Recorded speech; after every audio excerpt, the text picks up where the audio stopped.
పక్షిరాజమా, ఎవరు నీవు? ఈ దేవలోకంలోకి ఎలా ప్రవేశించగలిగావు? నేను గరుత్మంతుడను.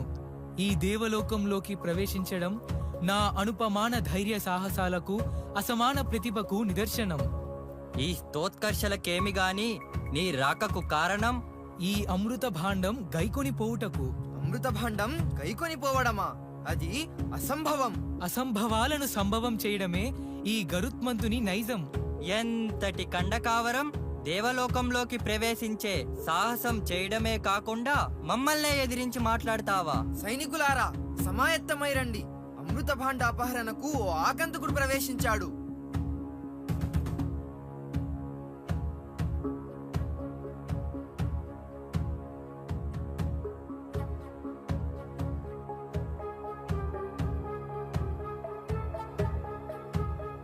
అమృత భాండం అపహరించబడినది. అమృత భాండం అపహరించబడినది.